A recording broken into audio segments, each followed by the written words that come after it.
It's pitch black. You can't stretch your legs. You can't even sit up straight. You're folded into a wooden box, barely larger than a coffin. The tropical heat of the Philippines has turned this crate into an oven. The air smells like salt, old blood, and your own desperation. Outside, the guards are laughing. Inside, you're counting. 1 breath, 2 breaths. You're 17 years old, but you've already seen enough death to last 10 lifetimes. You've marched through the jungle as men were beheaded next to you. You've survived the sinking of a prison ship, and you're still here, clinging to the memory of a girl's face in Manila just to keep your heart beating. You weren't supposed to be here. You're just a kid from Memphis who wanted a hot meal and a place to belong. But the world is on fire. You're standing right in the center next to the flame. You aren't a seasoned sergeant or a decorated officer. You're a boy who learned to shave in a foxhole. And right now, the only thing between you and total erasure is the sheer stubborn will to see the sun rise one more time. Welcome to World War II Obscura. In 1941, the U.S. Army was looking for men, strong men, brave men. They weren't looking for Joe Johnson, Jr. Joe was a ghost in his own country. At 12 years old, he'd run away from a broken home in Memphis, hopping freight trains across the dust-choked heart of the Great Depression. He was what people called back then a hobo kid, sleeping under the stars and learning that the world didn't know him a thing. He lived by his own wits, catching rides on the backs of trucks and begging for work at farmsteads. To the rest of America, he was just another piece of human driftwood, a boy without an anchor. But Joe was searching for something more than just food. He was looking for a family, a structure that didn't involve the violence and neglect he'd known at home. When he saw the Army recruiters in their crisp uniforms, he didn't see a war coming. He saw a sanctuary. He saw a place where you got 3 meals a day, a warm bed, and a pair of boots that actually fit your feet. For a kid who spent years with holes in his soles, the Army was the ultimate promised land. So Joe did what many desperate boys did back then. He lied, he stood tall, puffed out his chest and deepened his voice. He told the recruiter he was 18. At 14 years old, Joe Johnson Jr. was sworn into the United States Army. He was shipped to the Philippines, to a Manila that felt like a neon-lit paradise. It was a world of palm trees, jazz clubs, and a bright and blinding sun. To Joe, it felt like he'd finally escaped the darkness of his childhood. Beneath the surface of the Pearl of the Orient, a storm was gathering that would swallow the boy whole. This is the story of the youngest American to survive the greatest atrocities of the Pacific War. It's a story about how war doesn't just kill people, it tries to erase who they are. And it's about the one boy who refused to be erased, even when the world around him became a literal living hell. Manila in 1941 was a sensory explosion, the scent of jasmine mixed with the salty tang of the bay. For Joe, it was a dream. He was a soldier of the 31st Infantry Regiment, but off duty, he was a teenager discovering life. And in that dream, he found something he'd never known, love. Her name was Perpetua. She was a teenage girl not much older than him, caught in the gears of a brutal system. She worked in a brothel in the city's red light district, a life she hadn't chosen, and one she saw no escape from. Joe, with the chivalry of a boy who had nothing but his honor, decided he was going to save her. He didn't just visit her as a customer. He saw her as a human being in need of rescue, just as he had once been. The rescue was a logistical nightmare for a kid on a soldier's pay. Joe began to squirrel away every cent he had. He didn't drink. He didn't gamble. He smuggled Perpetua out of that life and found her a safe haven in a local convent, paying the nuns for her room and board. He was a 14-year-old kid playing the role of a guardian. They were smitten allies, 2 children trying to build a fortress of safety in a world that was about to collapse. Perpetua became pregnant with Joe's child, and for a few months, Joe believed he'd finally built the family he'd always wanted. They had a plan, they had a future, and then the sky fell in. While America was reeling from Pearl Harbor, the Philippines was being torn apart. The Japanese invasion was swift and merciless. Joe's unit was pushed back, retreating from the luxury of Manila into the dense mosquito-infested jungles of the Bataan Peninsula. The battling bastards of Bataan, they were called. No mama, no papa, no Uncle Sam. Joe was thrust into a world of foxholes and hunger. The transition was jarring. One day he was holding Perpetua's hand. The next he was holding a 1903 Springfield rifle, watching Japanese Zeros strafe the trees above him. For 4 months, Joe fought. He wasn't a kid anymore. He was a machine of survival. As the Japanese blockade cut off all supplies, the soldiers began to starve. Joe watched as they slaughtered the cavalry horses, then the mules. He ate whatever moved, snakes, lizards, even monkeys. He watched his friends wither into skeletons from malaria and dysentery. The bright sun he once loved was now a weapon used against them, baking the jungle into a humid oven where the smell of gangrene and rot became the only thing you could taste. The mental toll was as heavy as the physical. Joe was a boy surrounded by men who were losing hope. He listened to them talk about their wives and children back in the States, but Joe's heart was just a few miles away in Manila. Every time he heard a bomb drop in the distance, he wondered if it had found the convent. He was fighting for his life, but he was living for Perpetua. He had to stay alive because he was the only thing she had left in the world. In April 1942, the order came, surrender. Joe watched as the white flag went up. He was exhausted, skeletal, and relieved. He thought the fighting was over. He had no idea the real war was just beginning. The Japanese commanders, frustrated by the unexpected resistance on Bataan, had no intention of treating their captives according to the Geneva Convention. To them, surrender was a mark of the ultimate shame. It was 65 miles, some say 100, that became known as the Bataan Death March. Imagine the heat, 105 degrees, no shade, no water. If you fell, you died. If you lagged, you died. Joe saw a Japanese guard step out of line and behead an American just because he had a West Point ring the guard wanted. He saw men bayoneted for trying to sip from a roadside puddle. The march wasn't just a relocation. It was a systematic execution of the weak. One afternoon, the thirst became a physical agony, like a fire in his throat. He saw a caribou wallow, a stagnant, muddy pit where water buffalo had been bathing and defecating. The water was a thick pea soup green, buzzing with flies and teeming with bacteria. Most men walked past it, their stomachs turning at the sight. Joe didn't hesitate. He pushed aside the green scum and drank. It was warm, thick, and tasted of filth. He gulped it down until his stomach cramped. He survived that drink, while others who were too civilized to touch the mud died of dehydration within miles. It was a lesson Joe would never forget. To survive, you must become whatever the moment demands. You must shed your dignity to save your skin. The psychological warfare was even more brutal. The Japanese guards would perform sun treatments, forcing the prisoners to sit in the direct midday sun for hours without water. Joe watched as men went sun mad, screaming at hallucinations until the guards' rifle butt silenced them. He realized that the march wasn't just about moving bodies. It was about breaking the spirit. He kept his eyes on the heels of the man in front of him, counting his steps. 1, 2, Perpetua. 3, 4, Perpetua. They reached Camp O'Donnell, a place the prisoners called Camp O'Death. The Japanese commandant greeted them with a simple, chilling promise: "We will work you to death." And they did. Joe was assigned to burial details.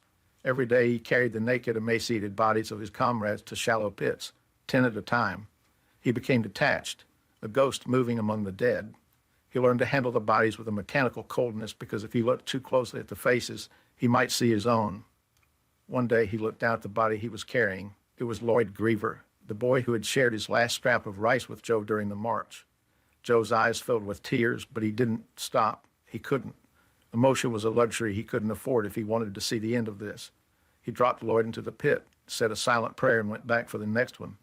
The camp was a factory of grief, and Joe was just another cog in the machine.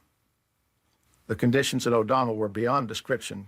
Thousands of men were crammed into bamboo huts with no sanitation. The sound of coughing and the smell of dysentery were constant. Joe began to realize that the Japanese weren't just neglecting them. They were waiting for them to die so they wouldn't have to feed them. He saw men trading their wedding rings for a single can of sardines. He saw the very best and very worst of humanity in those huts. Then Joe got sick, amoebic dysentery. He was sent to the Zero ward. In any other hospital, this would be the ICU. Here it was a morgue for the living. Hardly anyone ever came out of the Zero ward. It was a long, dark hut where the floor was covered in filth, and the air was thick with the sound of the death rattle. Joe lay there, his 6-foot frame withered down to 96 pounds. He was a skeleton with skin stretched over it. Every morning he'd wake up and find the man to his left was cold, then the man to his right. He was surrounded by ghosts who were still breathing but had already left their bodies. An American doctor, also a prisoner, would walk to the ward every day. He'd stop at each mat and ask a simple question: "Are you still with us?" Most didn't answer. They had given up. They had closed their eyes and waited for the darkness. But every day Joe forced his cracked, bleeding lips to move. "I'm still here, Doc." The doctor was struck by the boy's will. He had one dose of an experimental drug left, a precious, singular hope. He looked at the 96-pound boy and decided to gamble. He gave the injection to Joe. For 3 days, he hovered between worlds, but on the fourth day, he asked for water. He had survived the Zero Ward, the only one in his section to do so. By 1944, the tide of the war was turning. The Japanese began moving the healthy prisoners to Japan to work in the mines. They were loaded onto hell ships, unmarked freighters that were prime targets for American submarines. Joe was shoved into the hold of the Oroku Maru.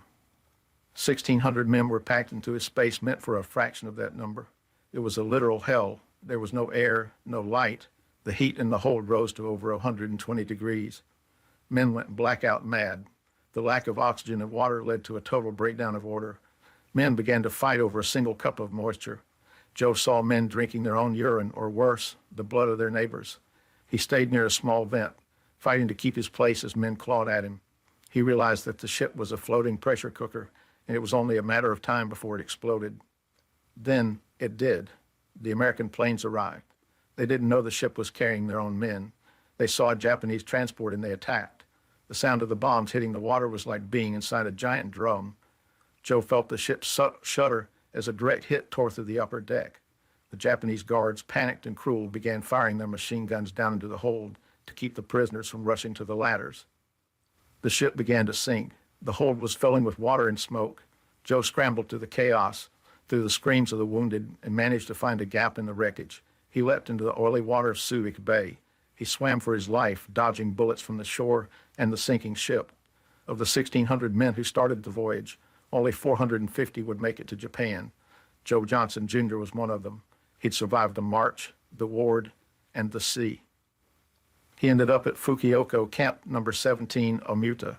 Here, the boy from Memphis became a coal miner. He worked 12-hour shifts in deep, unstable pockets of earth, thousands of feet below the surface. The guards were brutal, using wooden clubs to enforce their quotas.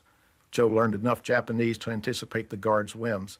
He learned that if you could make a guard laugh or show them you were a hard worker, you might get an extra half ration of rice. But his luck almost ran out. In the final months of the war, a mine shaft collapsed. The heavy wooden support beam snapped and shot through the air, piercing Joe's leg like a spear. It pinned him to the floor of the mine as the ceiling began to crumble. His fellow prisoners managed to pull him out, but his leg was a shredded mess. He was hospitalized, useless to the Japanese, and in their eyes, a burden. He expected to be executed. But the end was near. He sat in the dark of the camp infirmary, listening to the distant rhythmic thud of B-29 bombers. He didn't know about the atomic bomb falling on Nagasaki just a few miles away. He didn't know the world was ending. He only knew that one morning the shouting stopped. The guards left. The gates were open. Joe walked out of the camp, a 19-year-old survivor with the eyes of someone who had seen the beginning and end of time. He stood on the docks of a defeated Japan watching the American fleet sail in. He was a skeleton in a tattered uniform, but he was still standing. He had a hole in his leg and a hole in his soul, but he was alive. The hobo kid had survived the greatest war in human history. Now he had to figure out how to live in a world that wasn't trying to kill him. Joe went back to Manila. He had to find her. He had to find Perpetua. He spent weeks searching through the rubble of the city, to the lists of the dead and the missing. He found her in a field hospital. She didn't stay a victim. She had become a nurse, tending to the very soldiers who had liberated her. They stood together in the ruins of the city that had once been their paradise. But they were both different. The war had taken their innocence, their child, who had died of illness during the occupation, and their youth. They held each other, two ghosts in a broken city, and realized that you can't go back to the way things were. Joe's mother, back in the States, pushed for him to return home. The relationship that had sustained him to the death march and the hell ships couldn't survive the peace. They said their goodbyes, a final sacrifice to the war that had already taken so much from him.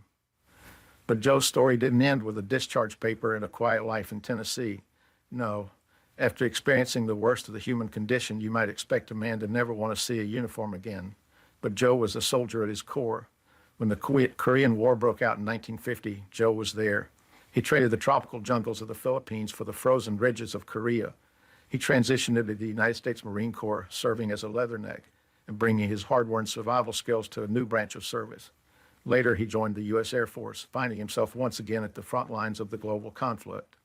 He served with distinction in both the Marines and the Air Force, surviving his second brutal war before he had even reached the age of 30.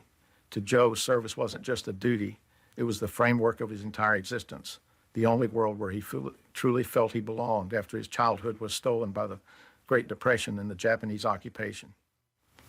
Joe Johnson Jr. lived until 2017. For decades, he didn't say a word about what happened. He became a successful businessman, a father, and a cornerstone of his community. He kept a scar on his leg hidden under long pants, and memories of the Zero Ward locked in the back of his mind. He did what so many of his generation did. He built a normal life on a foundation of trauma. But in his later years, something changed. Joe began to speak, not with bitterness, but with a profound, quiet grace.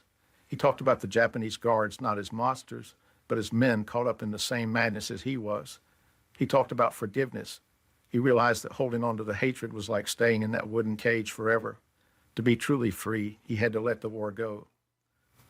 We like our war heroes to be giants. We want them to be invincible, square-jawed men who never wavered. But Joe reminds us that the most incredible heroes were often the smallest. They were the 14-year-old kids who lied to get into a fight they didn't understand and who managed to keep a flicker of humanity alive in a place where the light was forbidden. He survived his ordeal not with physical strength, but with a refusal to let the darkness define him.